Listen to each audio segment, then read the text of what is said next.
Welcome to another episode of Well, Don't Tell the Kids. I'm Janet Lee, your host, and today I'm speaking with my guest, Brian Price.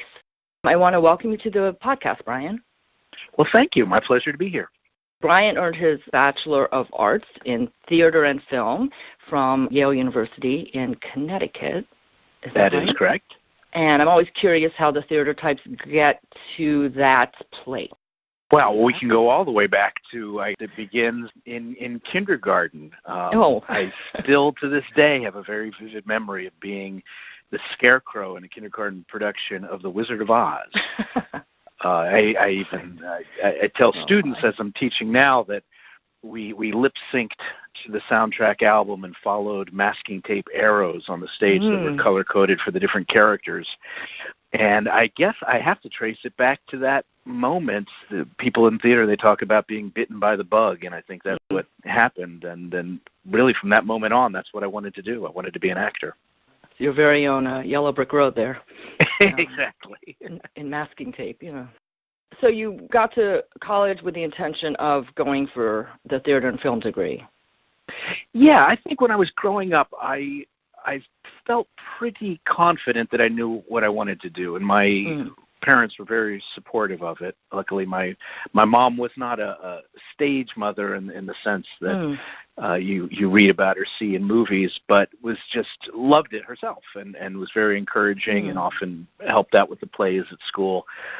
Oh, right. And so, yeah, growing up, did a lot of the plays in school and high school, but also in the local semi-professional theaters and regional theaters. I think right before I went to Yale, I did a production of something called Lighty Breeze by John Guare at New Playwrights Theater here in Washington, D.C., and the cast was mostly Arena Stage veterans, which is a major regional theater here in the area. And yeah, so when I went to Yale, I was pretty confident that that's what I was going to do. In fact, chose it because it had such a vibrant theater community. So, yeah, that's what I was going to do. And it's proximity to New York City as well. Exactly. And then from there, what happened? You went to the West Coast, from what I understand. Well, you know, what ended up happening, you mentioned at the beginning that, I was at a major theater studies and film, and I've always been interested in film, I think, as well, as an audience member, certainly, and I guess I always had aspirations to be in front of the camera as well. And when I got to Yale, there wasn't really a film program, per se. They had what they considered a film studies program, which was more of a theoretical academic approach, critical approach to film as a language. And those classes were fine. They were very highbrow, but not exactly production-oriented or into the mechanics of film. And while I was there were a couple opportunities to take actual production classes. This was at a time where you would film with a video camera that you would have on one shoulder and then the cassette pack you'd be carrying on the other shoulder. It was very lumbersome. But in order to take those classes, you had to be a film studies major. So that's why I actually did the double major, really just so I could take those two classes. And what ended up happening after graduation, I moved to New York and trod the boards, as they say. Was still doing a lot of regional theater, appearing in places like the Oslo Theater in Florida and the Cincinnati Playhouse in the Park in Cincinnati. But most of my living was made doing commercials. And luckily New York had a pretty vibrant commercial scene, so any given day I'd be hawking Wendy's burgers or Friendly's ice cream, or I guess the most lucrative was for Jell-O no-bake cheesecake. Yeah. In retrospect, kind of pay my way through graduate school. But what ended up happening was I went out to the West Coast for what they call pilot season, which at the time was when you would audition for the new television programs, and got some minor roles in some television, what they would call under fives, not guest spots, not recurring characters, but characters that have names on episodes of like Beverly Hills 90210 and Melrose Place and Young and the Restless. And I think it was probably during an episode of Beverly Hills 90210 It was an episode in which Burt Reynolds, of all people, was the guest star, and I played the vice president of the Burt Reynolds fan club. And I remember we were on a lunch break, and I realized I was sitting at a table with the writers, as opposed to the table with all the actors. You know, on the one hand, you know, I'd been trained as an actor at Yale. I had spent many years in New York. I actually had a off-Broadway theater company, of which I was the artistic director. And actors in New York are very different than actors in L.A. And so I've heard. Yeah, the attitude, the philosophy, everything is very different. And so maybe I had a bit of a chip on my shoulder, or maybe I felt like a bit of an East Coast snob. But I realized I didn't really have a lot in common with the LA actors, and yet I felt like I had a lot in common with the LA writers. And I think it was during that lunch break I kind of had this inspiration to apply to the screenwriting program at UCLA, which I knew was kind of the top tier MFA screenwriting program in the country. And kind of on a whim, that's what I did, to see if fate might take me down another path. I thought you were going to say that you sat with the writers and you made them think about rewriting you in as the president of the Burt Reynolds fan club. Vice president. That's interesting. Then you were studying screenwriting. Now, did you face any challenges pursuing that, or was that a talent that just sort of came naturally to you? You know, that's an interesting question, because when I applied to that program, I wrote what I thought was my very first script as part of that application, because they required a writing sample, and I figured, oh my God, I've never written anything before. I gotta come up with something. But subsequently, my mom has kind of dug up old scripts that I wrote when I was a child. So evidently, it was something that I had an interest in, even if I wasn't aware of it as an adult. But no, I wrote the short scripts. I got accepted into the program. I like to say by luck or happy accident, and took to it pretty quickly, I would say.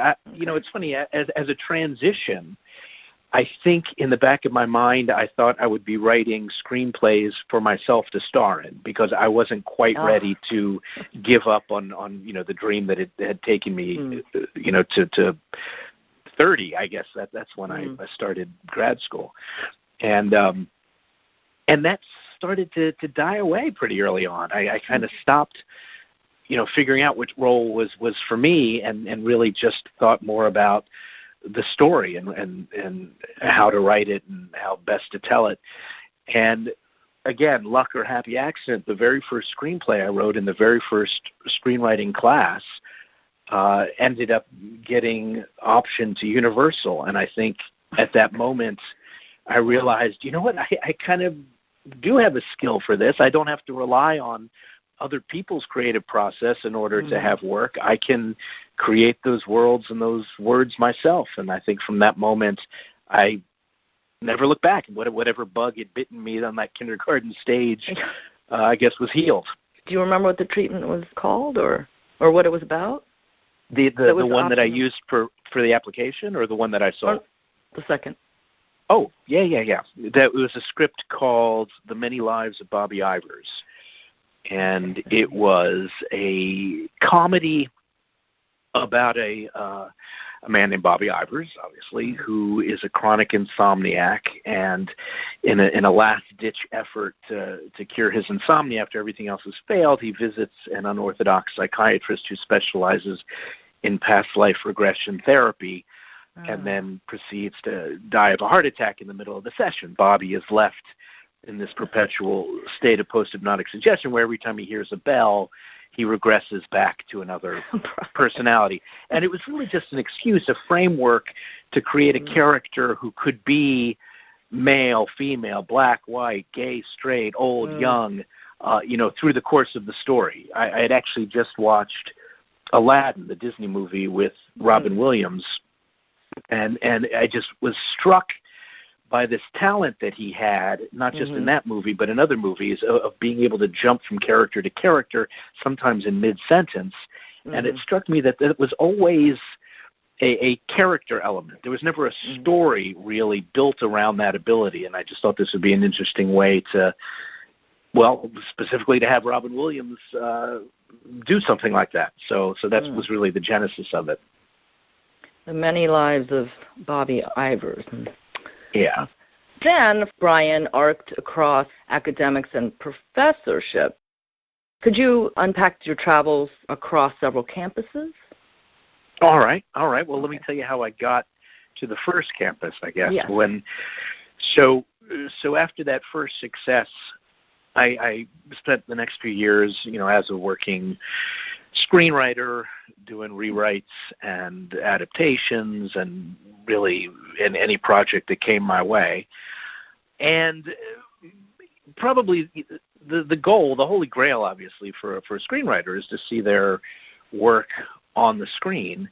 And while I was making a living and selling screenplays, they weren't showing up on the screen. So in addition to writing, I was asked at some point if I would teach a class at the UC Santa Barbara. A friend of mine who was another screenwriter was taking a sabbatical. So I did it for that semester, and I realized it scratched another itch that I didn't know that I had. Here I'd started off as an actor, as a performer. Then I'd become a screenwriter, which is a little bit more of an insulated profession. You're really doing it on your own. But being in a classroom kind of took me back to the performance element of my personality. So I got to talk about things that I felt I knew, which was storytelling and how to write a screenplay, and at the same time got to perform. I guess if I look back on it, that really brought those two elements of my life together. So I loved it, and that led to teaching at the Santa Barbara City College, which led to me getting a job at something called the Brooks Institute, which was in Ventura. They didn't have a screenwriting program. I was actually their first screenwriting teacher, and from the success of those classes, they had me create a master's program, which I got to build from scratch, which was a lot of fun. And sometime around then, my alma mater at UCLA asked me if I would teach in the master's program there. So I started to do that as well. So that I guess that was kind of the high point in terms of teaching in an MFA program, was to actually be back where I had learned the craft. Wonderful, that full circle there. And then I have the guest lecturer at Yale and adjunct professor at Johns Hopkins University. Can you just touch on those a little? Sure. Well, what ended up happening, so I'm living in Los Angeles, and I'm teaching still at Brooks and at UCLA, and my wife gets a job in D.C. Yeah. And at this point, we have a child and another on the way. And I realized, I can probably do the teaching. I can certainly do the writing anywhere. So we packed up, moved to D.C., kind of coming back home after being away for 15, 20 years. And at a reunion at Yale, actually, I was talking to some of my classmates, and one of them mentioned that they were teaching a seminar at Yale. And I thought, really? We're allowed to do that? Past students can actually come back and teach seminars? So I applied for it. That first year I didn't get the gig, but I stuck with it. And the next year I applied again. I basically took one of the courses that I was teaching at UCLA and kind of Yale-ified it, made it a little more Ivy League-ly, brought the classics and Aristotle into it. And they accepted it, and it was a class called Classical Storytelling and Modern Screenwriting, which was really just looking at storytelling going back to the Greeks, to Oedipus Rex, and seeing what observable patterns exist throughout the stories that really have stood the test of time, from then all the way up to the contemporary classics, Star Wars, Some Like It Hot. And the class was a big hit, and they've asked me to come back and teach it now. I guess I'm just taught the fourth year there. So that's been exciting, but it means taking a train up to New Haven for 6 hours there and back a couple times a week. So a couple years ago, I thought, maybe I better find something closer to home. I'm teaching the UCLA classes via Skype, which is very convenient. I'm commuting up to Yale. So I went to some writer-teacher conference. I think they were called AWP. I can't even tell you what that stands for. And they happened to be having the conference in Washington. And I went, and they had a big showroom where books were being sold and university programs were being advertised. And so I just kind of took business cards from the local writing programs and forgot about it until a few months ago I get a call from Johns Hopkins saying, hey, we want to do a screenwriting program. Are you still interested in teaching a class? And I said yes. And so, this past semester was my first semester there, and first time I've taught a screenwriting class in years where I actually kind of lived in the general vicinity of where the class was being taught. This is so exciting. You're like a startup machine for your startup. You're going around and starting. That's got to be very gratifying. Something there that wasn't there before, so that the next generation can benefit from it. I think that's really exciting. You touched upon the title of a newly published book called Classical Storytelling and Contemporary Screenwriting, and the subtitle being Aristotle and the Modern Script Writers. I think that's a pretty interesting subtitle. It comes out of the academic course. Well, you talk about the circuitous route that people take arriving at their profession. Yeah, I like I said, I started from a place of full confidence of what I wanted to do, and I feel like I've ended up at this moment doing something completely different, though just as satisfying, and I feel like what I'm doing now is still a transition to whatever it is I'm going to be doing next. But one of those transitional moments was, while I'm teaching that course at Yale, I'm recalling how back when I was teaching in California, I was approached by a publisher who wanted to know if I had a book in me about filmmaking. And as a screenwriter, I pitched her a take on screenwriting, to which she responded, "Are you kidding? Another book on screenwriting? Don't you think we've got enough of those already?" And so nothing came of it. And I kind of revisited that inspiration now that I had a course I was teaching that I felt was a fresh take on the subject, and that maybe was a little bit more broad than simply how to write a screenplay, but contextualizing screenwriting within a much broader spectrum of storytelling. So I started to put together, from the notes and the lectures and the work that I'd been doing over the years that had led to the Yale seminar, and tried to figure out how it could be approached as a book. And I put it together kind of on my own. And when I felt confident that this particular story could be told, I reached out to a number of publishers that I knew had experience doing film books.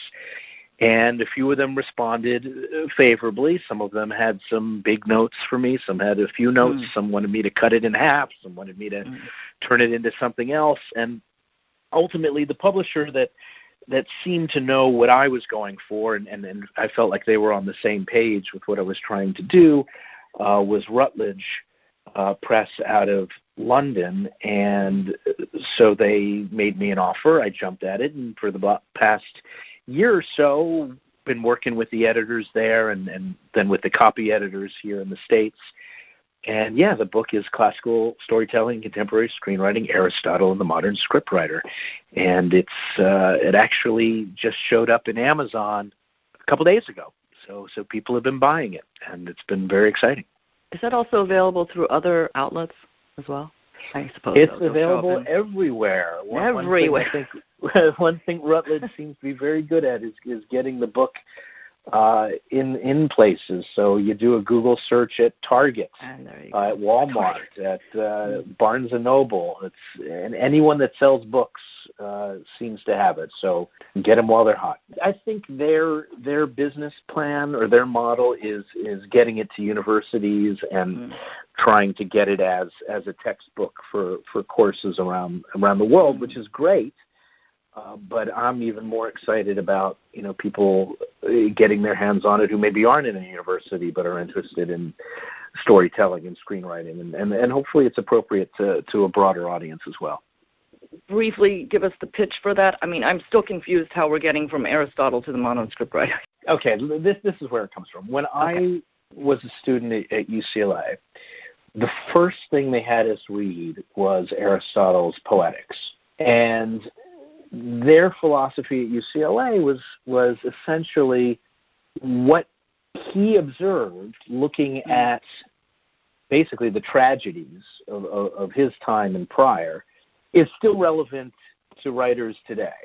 And so basically I'm just extrapolating from that basic philosophy here and delving deeply into his work, where he kind of breaks down, this is what makes a good story. This is how you tell a good story. These are the observable elements I can see in Aeschylus and Euripides and Sophocles, and these are the elements that are missing from all of the plays that we've forgotten about.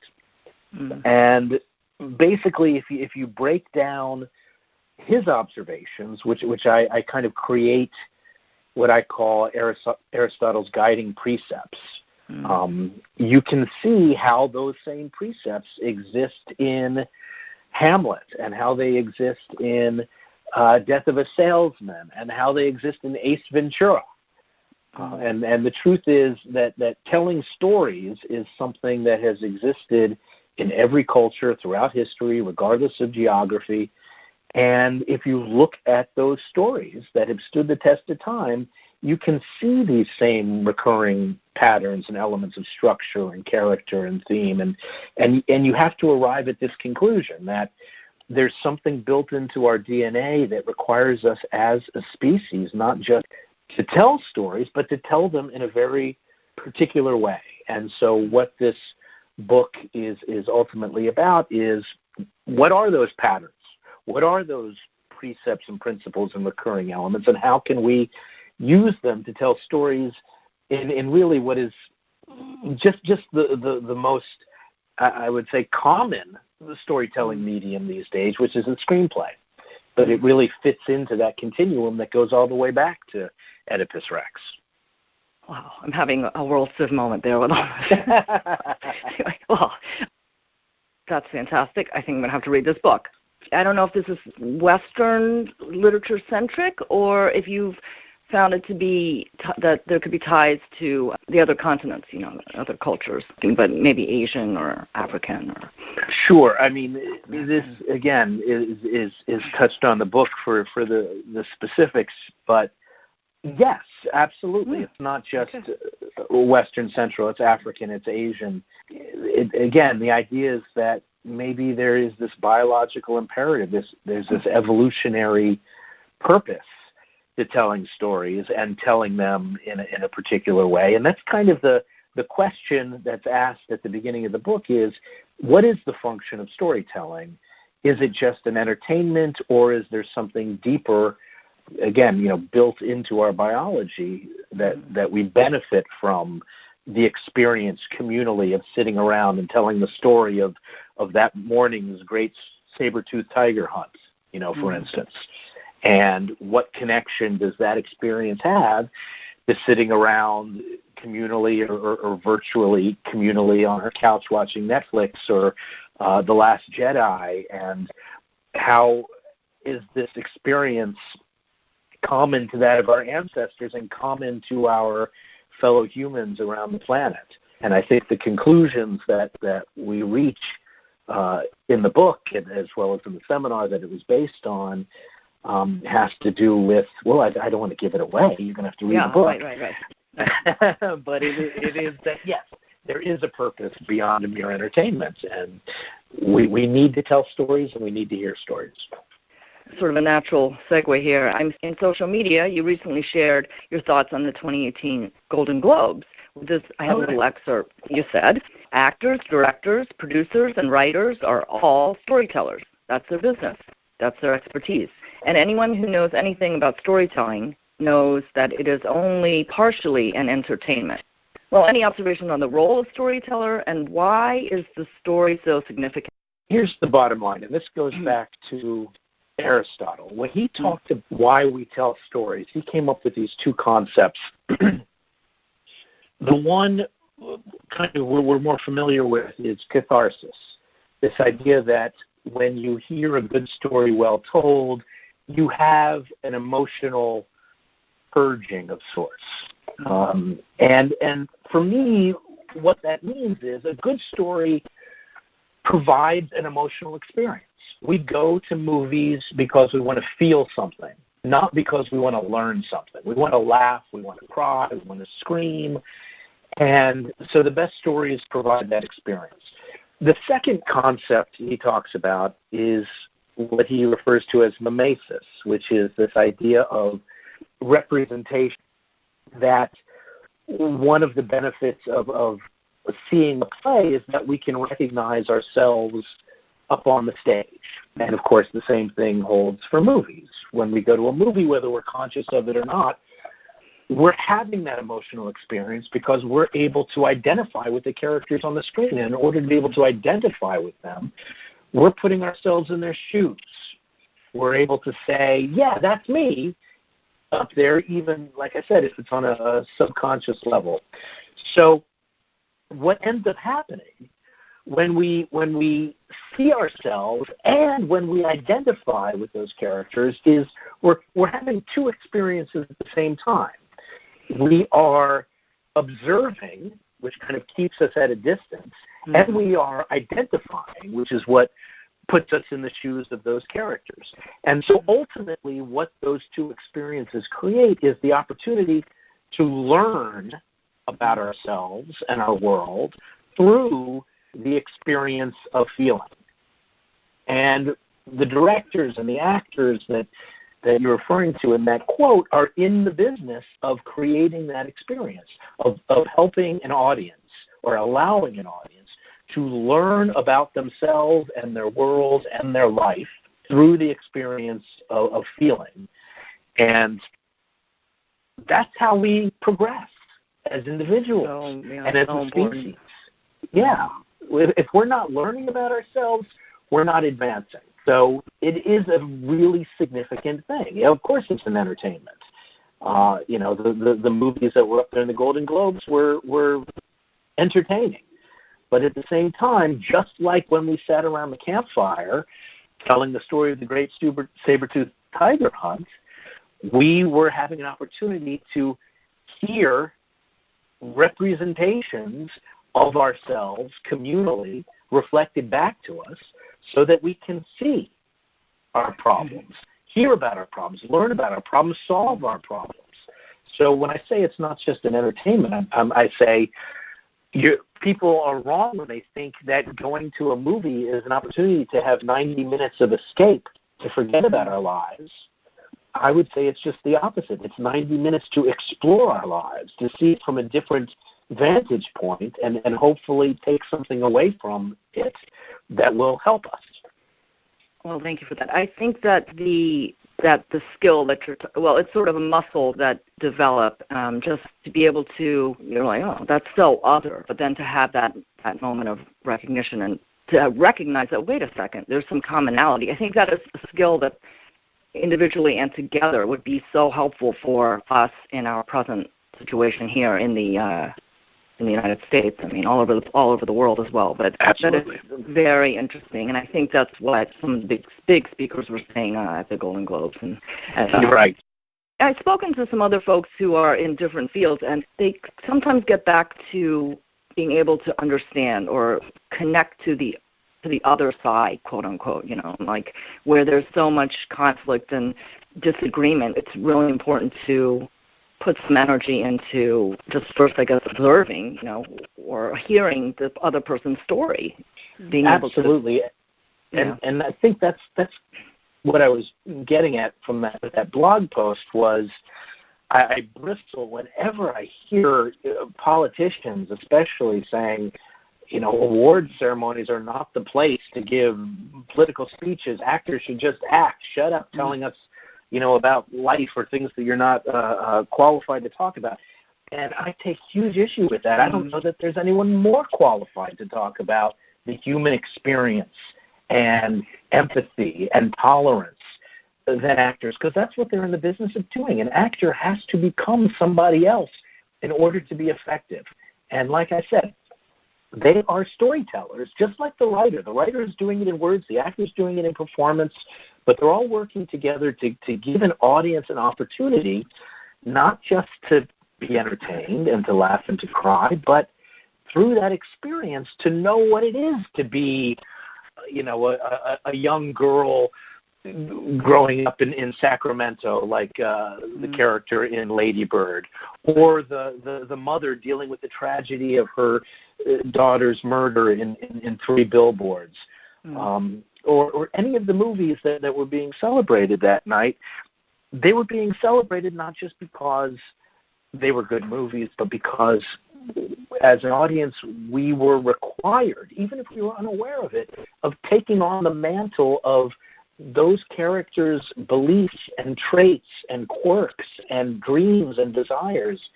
And that's how we get through this moment where people see each other as others and can demonize each other because they're not American, they're not me, they're not Christian, they're not this or that. I don't think there's any stronger or more effective tool in our culture than watching a movie where those barriers are broken down and you find that common ground. I think I even said this in the blog. I may not be that middle-aged mother whose daughter was brutally killed, but I certainly know what it feels like, to feel frustration and impotence in light of authority figures who should know better not respecting you. I mean, that's what she's dealing with in that movie, and we've all felt some version of that. And that's what good movies do. They make us feel those common emotions or desires or fears that we all share. And maybe no other medium does it quite so strongly or really than movies. I really want to thank you for that, shining that spotlight on the idea. It's very good to hear from you. Once again, Brian's book is available everywhere, Classical Storytelling and Contemporary Screenwriting, Aristotle and the Modern Scriptwriter. That's about all the time we have for today, so we'll call it a wrap. I wanted to thank you once again, Brian. Well, thank you. It was my pleasure. And thank you all for listening. My guest today is Brian Price, and I'm Janet Lee. And please stay tuned for more episodes of Well, Don't Tell the Kids.